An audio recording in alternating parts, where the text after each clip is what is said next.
Hello everyone, praise the Lord. मैं मोनिका आज आपके साथ परमेश्वर का वचन बांटना चाहती हूँ। हम देख सकते हैं पहला कुरिन्थियों उसके 3 अध्याय और उसके 16वें वचन में यहाँ परमेश्वर का वचन हमसे कहता है कि क्या तुम नहीं जानते कि तुम परमेश्वर का मंदिर हो और परमेश्वर का आत्मा तुम में वास करता है। यहाँ वचन हमें कहता है कि परमेश्वर का मंदिर हम हैं और परमेश्वर का आत्मा हमारे अंदर वास करता है। हम पुराने नियम में देख सकते हैं कि परमेश्वर ने मूसा से कहा मिलाप वाला तंबू बनाने के लिए। मूसा ने मिलाप वाला तंबू बनाया और फिर सुलेमान राजा के समय में परमेश्वर का मंदिर, परमेश्वर का भवन तैयार हुआ। तो वो भवन में बहुत सी चीज़ें थी, पर उसमें जो सबसे इम्पोर्टेंट चीज़ थी वो थी वाचा का संदूक, और उस वाचा के संदूक में परमेश्वर का आत्मा वास किया करता था। उस मंदिर को लेके बहुत सी चीज़ें थी कि वहाँ से वही लोग जा सकते थे जिनका अभिषेक हुआ था और परमेश्वर की उपस्थिति उस मंदिर पे रहती थी।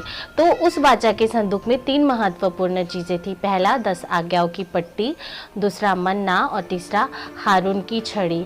ये तीनों चीज़ें उस वाचा के संदूक में थी। तो उस चीज़ों से मैं आज आपके साथ उन तीनों चीज़ों को लेकर मैं आज आपके साथ एक बात शेयर करना चाहती हूँ। जैसा कि वचन हमसे कहता है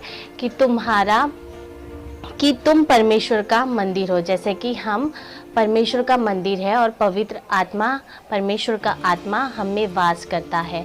तो अगर हम परमेश्वर का मंदिर है तो हमारे जीवन में पवित्रता होना बहुत ज़रूरी है। और जैसे कि वाचा के संदूक में जो 3 चीज़ें थी, पहला 10 आज्ञाओं की पट्टी, तो क्या हमारे जीवन में वो 10 आज्ञाएं हैं? क्या हम अपने जीवन में उस 10 आज्ञाओं को मानते हैं? दूसरा, उसमें मन्ना था। परमेश्वर रोज इजरायली लोगों के लिए स्वर्ग से मन्ना गिराता था और वो उस मन्ने को खाते थे और अपनी भूख को मिटाते थे। तो वैसे ही हमारे जीवन में वो आत्मिक भूख है क्या? और अगर वो आत्मिक भूख है तो क्या हम उस मन्ने को खाकर अपनी आत्मिक भूख को मिटाते हैं?